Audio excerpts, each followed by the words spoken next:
अस्सलाम वालेकुम गाइस, मेरा नाम है अली और मैं अपने channel daily horror stories by Ali से आपके सामने मौजूद हूँ। मैं उम्मीद करता हूँ आप जहाँ पे भी हैं खैरियत से हैं, खुश हैं और आपकी ज़िंदगी बहुत अच्छी गुजर रही है। जिन लोगों ने अब तक मेरे चैनल को सब्सक्राइब नहीं किया वो इसको सब्सक्राइब कर लें, लाइक करें और अगर हो सके तो अपने सर्कल में, अपने फ्रेंड्स में, अपनी फैमिली में शेयर करें। अगर आप अपनी स्टोरीज़ को शेयर करना चाहते हैं आप व्हाट्सएप कर सकते हैं, ईमेल कर सकते हैं या अपनी आवाज़ में रिकॉर्ड करके भेज सकते हैं। जैसे आपको फीज़ेबल लगे आप अपनी स्टोरीज़ को भेजें। आपका स्टोरीज़ का भेजना मेरे लिए बहुत ही इम्पॉर्टेंट है। गाइस, आज की जो पहली स्टोरी है ये हमें जैद साहब ने भेजी है और इनका ताल्लुक़ इंडिया से है। ये इंडिया में बिहार में रहा करते हैं। ये बताते हैं कि इनकी आदत है कि अक्सर अपने दोस्तों के साथ, अपने फ्रेंड्स के साथ या अपना जो भी सर्किल है उसके साथ ज़्यादातर टाइम, ख़ास तौर पे रात का टाइम, ये बाहर स्पेंड करते हैं और ये कोशिश करते हैं कि शाम के 6 बजे 7 बजे दोस्तों में निकल जाएं और रात को 1 बजे 2 बजे 3 बजे तक वापस आएं। इनके पास एक बहुत ही जदीद, बहुत ही समझने के फास्ट चलने वाली बाइक मौजूद है और अक्सर ऐसा होता है कि अपने फ्रेंड्स के साथ जब वापस आ रहे होते हैं या कहीं जा रहे होते हैं तो इनके सारे फ्रेंड्स पीछे रह जाते हैं और ये बहुत आगे निकल जाते हैं। ये बताते हैं कि दिसंबर की एक रात थी और दिसंबर का महीना चल रहा था, हल्की हल्की सर्दी हो रही थी। तो ये अपने दोस्तों के साथ घूमने के लिए शहर से थोड़ा बाहर की तरफ निकले और जहाँ पे ये निकले, ये जो एरिया था या ये जो इलाका था ये छोटे से एक जंगल पे मुश्तमिल था। इस जंगल को क्रॉस करने के बाद एक मज़ीद रोड आता था, उसके बाद एक नया शहर शुरू होता था। अब ये अपने फ्रेंड्स के साथ बैठे हुए थे, एंजॉय कर रहे थे, बातें चल रही थी कि इसी दौरानिए में इनको अपने घर से एक फ़ोन रिसीव हुआ और जैसे ही इनको अपने घर से फ़ोन रिसीव हुआ या कॉल आई तो इनसे कहा गया कि एक इमरजेंसी है और इसी वजह से आपको फ़ौरन घर वापस आना पड़ेगा। अब इनके जो दोस्त थे वहाँ पे सारे के सारे बैठे हुए थे और इन लोगों ने अभी खाना शुरू ही किया था, लिहाजा इन्होंने यही डिसाइड किया कि ये जो इनके दोस्त वगैरह हैं इनको यहीं पे रहने देता हूँ और मैं घर की तरफ चला जाता हूँ क्योंकि एक इमरजेंसी है और मेरे पास जो बाइक मौजूद है वो बहुत तेज़ भागती है। मैं कोशिश करूँगा जितना जल्दी घर पहुँच सकूँ मैं घर पहुँच जाऊँगा। इनकी जो बाइक थी उसमें साइड मिरर्स लगे हुए थे। नॉर्मली लोग साइड मिरर्स नहीं लगाते लेकिन इन्होंने अपनी बाइक में साइड मिरर्स का इस्तेमाल किया हुआ था और ये अपने दोस्तों को खैरबाद कहने के बाद अपने घर की तरफ रवाना हुए। ये बताते हैं कि रात के तकरीबन 12 साढ़े 12 बजे का टाइम था और मैं अकेला उस जंगल से या उस फॉरेस्ट से होता हुआ अपने शहर की तरफ या अपने घर की तरफ जा रहा था। इस पूरे एरिया में इक्का दुक्का लाइट्स भी मौजूद थीं या इस रास्ते में लाइट्स भी मौजूद थीं, मतलब मुकम्मल तौर पे अंधेरा नहीं था। ये बताते हैं कि जाते जाते मैंने देखा कि सामने की तरफ से एक बहुत ही बड़ी उम्र की औरत या बुढ़िया रोड पे चल रही है और वो भी उसी तरफ जा रही है जिस तरफ मैं जा रहा हूँ। उस औरत के हाथ में एक लाठी मौजूद थी, उसकी कमर झुकी हुई थी और देख के अंदाज़ा हो रहा था कि तकरीबन 70 से 75 साल की इसकी उम्र है। अब मैं वैसे तो जल्दी में था लेकिन जब मैंने इस औरत को यहाँ पे देखा तो मेरे जहन में ख्याल आया कि मैं भी उस तरफ जा रहा हूँ और ये बड़ी उम्र की औरत है, हो सकता है किसी परेशानी में हो या रास्ता भूल गई हो या शहर में जाना चाहती हो, तो क्यों ना मैं इससे रोक के पूछ लूँ। अगर इसको वहीं पे जाना है जहाँ पे मैं जा रहा हूँ तो मैं इसको रास्ते में छोड़ दूँगा। खैर ये इसी नीयत से या इसी इरादे के साथ उस औरत के सामने जाके इन्होंने बाइक रोकी और जब इन्होंने देखा तो वो बहुत ही बूढ़ी उम्र की औरत थी। उसके चेहरे पे बहुत सारी झाइयाँ मौजूद थीं, उससे चला भी नहीं जा रहा था। इन्होंने जब बाइक रोकी तो बाइक रोकने के बाद इन्होंने उस औरत से या उस बुढ़िया से कहा कि अम्मा मैं इस तरफ जा रहा हूँ, अगर आपको वहीं पे जाना है तो मैं आपको आगे छोड़ दूँगा। ये सुनने के बाद वो जो औरत थी या वो जो बुढ़िया थी उसने फ़ौरन से इनकी बाइक पे बैठने के लिए हामी भर ली और वो फ़ौरन से मुश्किलात के साथ इनकी बाइक पे बैठ गई। ये बताते हैं कि जैसे ही वो औरत या बुढ़िया मेरी बाइक पे बैठी मैंने बाइक स्टार्ट की और चलाना शुरू कर दी। बज़ाहिर देखने से ये जो औरत थी ये बहुत कमज़ोर दिखती थी, बहुत ही बुढ़िया दिखती थी और लगता नहीं था कि इसके अंदर इतना वज़न मौजूद होगा। लेकिन जब मैंने अपनी बाइक को दौड़ाना शुरू किया या चलाना शुरू किया तो आहिस्ता आहिस्ता करके मुझे महसूस हो रहा था कि मेरे साथ जो औरत बैठी है या जो बुढ़िया बैठी है इसका वज़न बतदरीज बढ़ता चला जा रहा है اور بظاہر ایسا لگنے لگا ہے کہ یہ جو بائک ہے یہ بھاری ہوتی چلی آ رہی ہے، اس کو چلنے میں مشکلات کا سامنا ہو رہا ہے۔ ابھی کچھ دیر تک میں اس بات پہ غور کر ہی رہا تھا کہ ایک دم سے مجھے محسوس ہوا کہ جیسے میری گردن پہ کوئی چیز ہے جو آ کے ٹکرائی ہے، اور جو بھی چیز ہے وہ بہت گرم ہے یا کھولتی ہوئی ہے۔ پہلے میں سمجھا کہ شاید یہ جو اماں ہیں ان کا ہاتھ میری گردن پہ لگا ہے، ہو سکتا ہے ان کو شدید بخار ہو، کیونکہ ان کی عمر بھی اتنی زیادہ تھی، اور نارملی جب آپ کو بخار ہوتا ہے تو آپ کا جسم تپ رہا ہوتا ہے۔ ایسے ہی میں نے سمجھا کہ شاید ان کے جسم میں بہت زیادہ بخار موجود ہے اور ان کا ہاتھ میری گردن پہ لگا ہے، جس کی وجہ سے مجھے گرمی محسوس ہو رہی ہے۔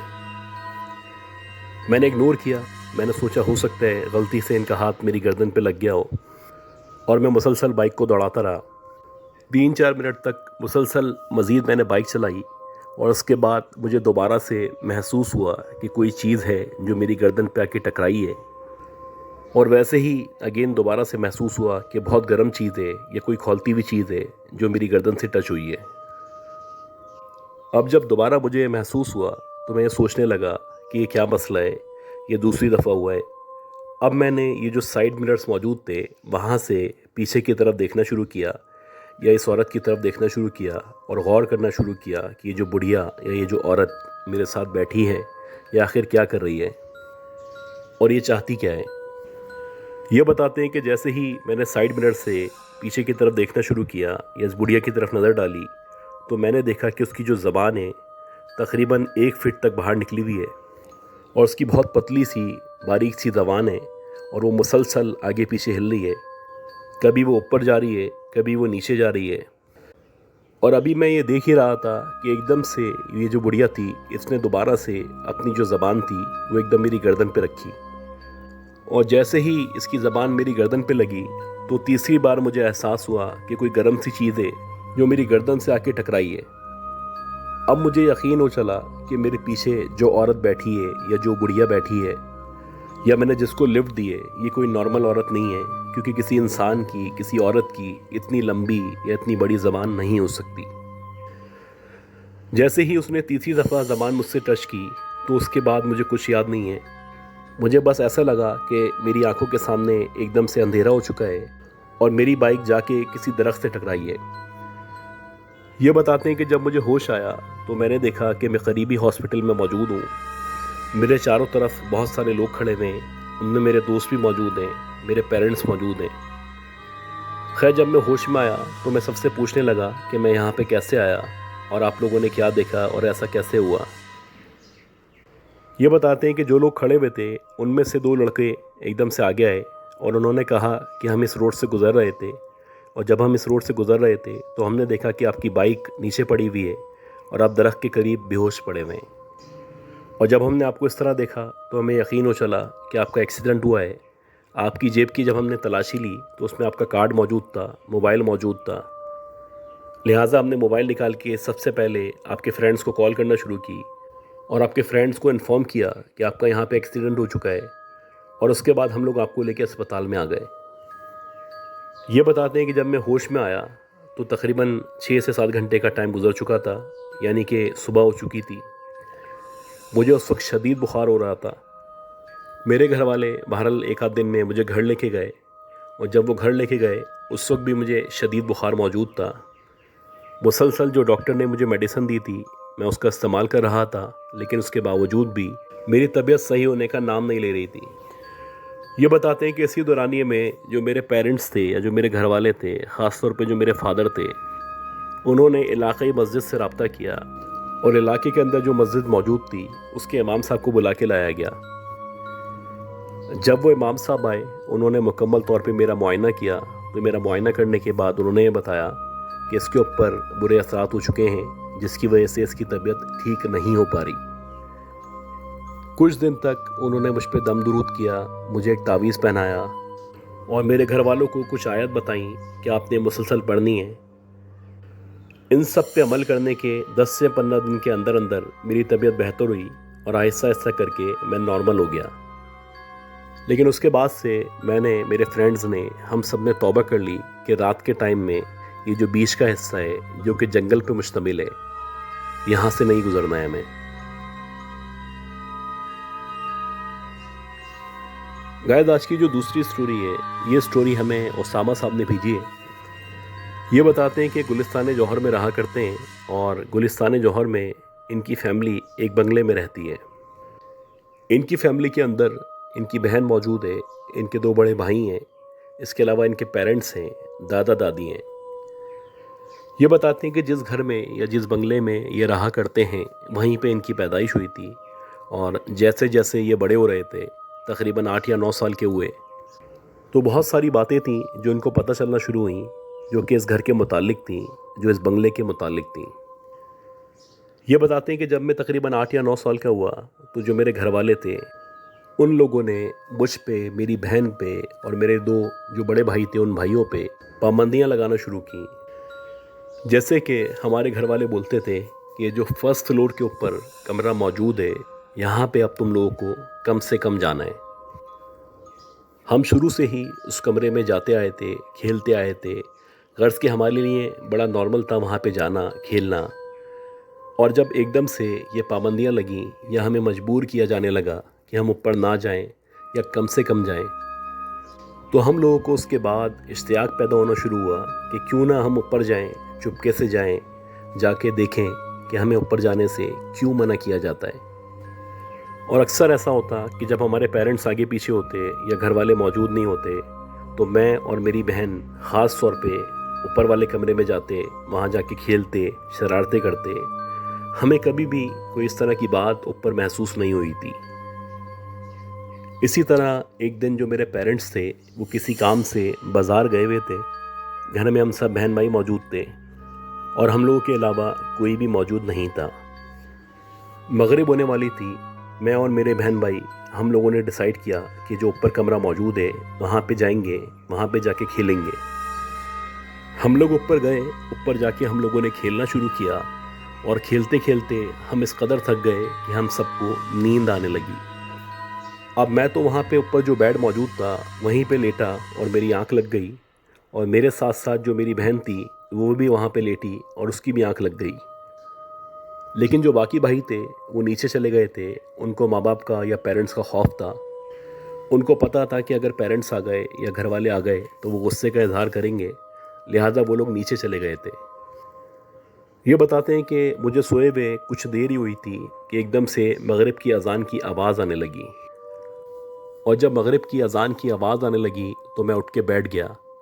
और जब मैं उठ के बैठा तो मुझे महसूस होने लगा कि ये जो कमरा है जहाँ पे मैं और मेरी बहन मौजूद हैं, इस कमरे की लाइट्स बंद हैं, इसमें मुकम्मल तौर पे अंधेरा हुआ है। हाँ, खिड़की से हल्की हल्की रोशनी है जो अंदर की तरफ आ रही है। कुछ देर तक मैं उठ के बैठा रहा और जब मैं थोड़ा सेंसेस में आया या मेरा दिमाग काम करना शुरू हुआ, तो मुझे ऐसा लगने लगा कि इस अंधेरे में कोई और भी है जो इस कमरे में हमारे साथ मौजूद है। पहले मैं समझा कि शायद जो बड़े भाई हैं वो यहाँ पे मौजूद हैं या छुपे हुए हैं या हमें डराने की कोशिश कर रहे हैं।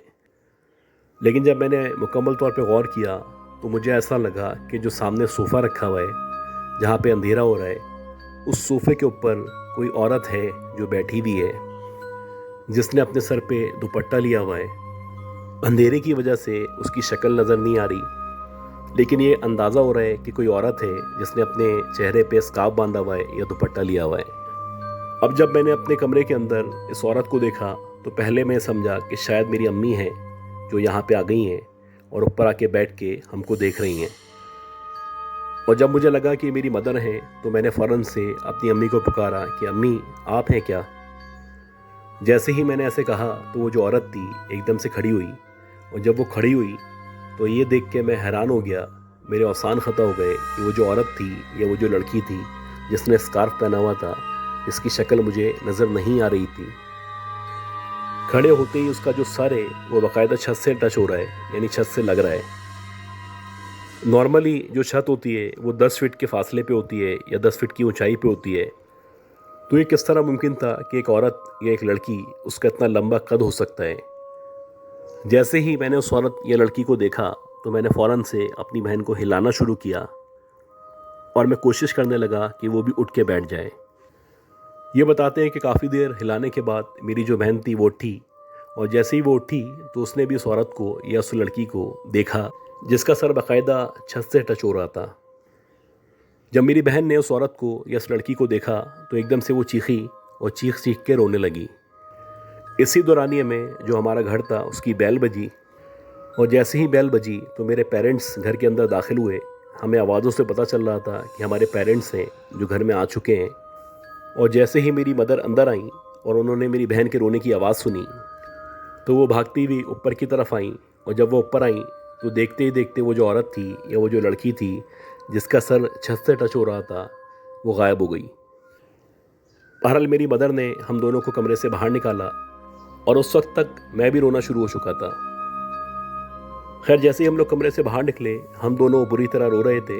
میرے پیرنٹس کو بھی اندازہ ہو چکا تھا کہ انہوں نے کچھ ایسی چیز دیکھ لی ہے، لہٰذا وہ بھی غصہ کرتے ہوئے ہمیں نیچے لے کے آئے۔ اس کے بعد ہمیں ڈانٹا، اور ڈانٹنے کے بعد انہوں نے ہم پہ دم درود کیا۔ یہ ہمارا اپنے اس گھر میں پہلا انٹریکشن تھا جو اس طرح کی مخلوقات سے تھا، اور پہلی دفعہ میں نے اور میری بہن نے اس طرح کی مخلوقات کو دیکھا تھا۔ اسی طرح 2-4 دن مزید گزر گئے۔ 2-4 دن بعد ایسے ہوا کہ جو ہماری ماسی ہے وہ عام طور پہ پورے گھر کی صفائی کرتی ہے، اور ہفتے میں ایک دفعہ جو اوپر والا کمرہ ہے وہاں کی بھی صفائی کیا کرتی ہے۔ ہماری ماسی عام طور پہ شام کو 4-4:30 بجے تک آ جاتی ہے اور 1-1.5 گھنٹے میں واپس چلے جاتی ہے۔ لیکن اس دن جس دن یہ واقعہ ہوا، ایسا ہوا کہ جو ہماری ماسی تھی اس کو آنے میں دیر ہو گئی، اور وہ تقریباً مغرب سے 15 یا 20 منٹ پہلے ہمارے گھر پہ پہنچی۔ جب وہ ہمارے گھر پہ پہنچی تو جو میری مدر تھیں انہوں نے اس کو کہا کہ اس سے پہلے اندھیرا ہو تم سب سے پہلے اوپر والے کمرے میں جاؤ، وہاں جا کے صفائی کرو، اور اس کے بعد نیچے کا جو حصہ ہے ادھر کی صفائی کرنا۔ یہ سننے کے بعد جو ہماری ماسی تھی وہ جلدی سے اوپر چلی گئی، اور وہاں جا کے اس نے صفائی کرنا شروع کر دی۔ ماسی نے جب وہاں جا کے صفائی کرنا شروع کی تو اسی دورانیے میں مغرب کی اذان شروع ہو گئی، اور جیسے ہی مغرب کی اذان شروع ہوئی تو وہ جو ہماری ماسی تھی وہ ایک صوفے پہ بیٹھ گئی اور ویٹ کرنے لگی، جیسے ہی اذان ختم ہوگی تو باقی کام کرنے کے بعد میں نیچے چلی آؤں گی۔ ابھی ہماری ماسی بیٹھی بھی ویٹ ہی کر رہی تھی کہ جیسے ہی مغرب کی اذان ختم ہوئی تو اذان ختم ہوتے ہی اس کو محسوس ہوا کہ کوئی چھت پہ موجود ہے، اور جو بھی موجود ہے اس کے ہاتھ میں ایک اسٹک ہے، جیسے کہ عام طور پہ بزرگ اپنے ساتھ ایک اسٹک لے کے چلا کرتے ہیں، ویسے وہ چل رہا ہے، اور آہستہ آہستہ اسٹک کی بدولت چلتے ہوئے اس کمرے کی طرف آ رہا ہے۔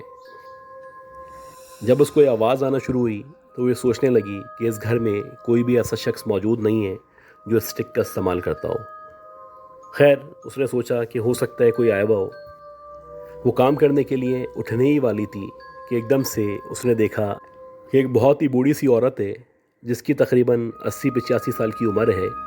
اس کی کمر مکمل طور پہ جھکی ہوئی ہے، اور اس کے چہرے پہ ہزاروں نہیں لاکھوں جھائیاں موجود ہیں۔ وہ آہستہ آہستہ کر کے کمرے کے اندر انٹر ہو رہی ہے۔ خیر جیسے ہی وہ عورت کمرے کے اندر انٹر ہوئی تو جو ماسی تھی اس نے ان کو سلام کیا، اور جیسے ہی ماسی نے اس کو سلام کیا تو وہ جو عورت تھی یا وہ جو بڑھیا تھی اس نے فوراً سے جواب دیا، اور جواب دینے کے بعد اس نے کہا کہ بی بی آج تو تم یہاں پہ آ گئی ہو، آج کے بعد مغرب کے بعد اس کمرے میں نہیں آنا۔ اگر تم آؤ گی تو آؤ گی تم اپنی مرضی سے، لیکن جاؤ گی ہماری مرضی سے۔ یہ کہنے کے بعد وہ جو عورت تھی یا وہ جو بڑھیا تھی وہ دیکھتے ہی دیکھتے غائب ہو گئی۔ یہ بتاتے ہیں کہ ایک دم سے ماسی نے جب اس کو غائب ہوتے ہوئے دیکھا تو وہ بہت زور سے چیخی، اور جیسے ہی وہ چیخی تو اس کی چیخ کی آواز سن کے جو میرے پیرنٹس تھے وہ اوپر گئے، اور جب وہ اوپر گئے تو ہماری جو ماسی تھی وہ بے ہوش پڑی ہوئی تھی۔ یہ بتاتے ہیں کہ جیسے تیسے کر کے اس کو ہوش آیا، اور جب اس کو ہوش آیا تو اس کے بعد سے اس نے ہمارے گھر میں کام کرنا چھوڑ دیا۔ آج بھی ہم اسی گھر میں رہتے ہیں۔ اب ہم بڑے ہو چکے ہیں۔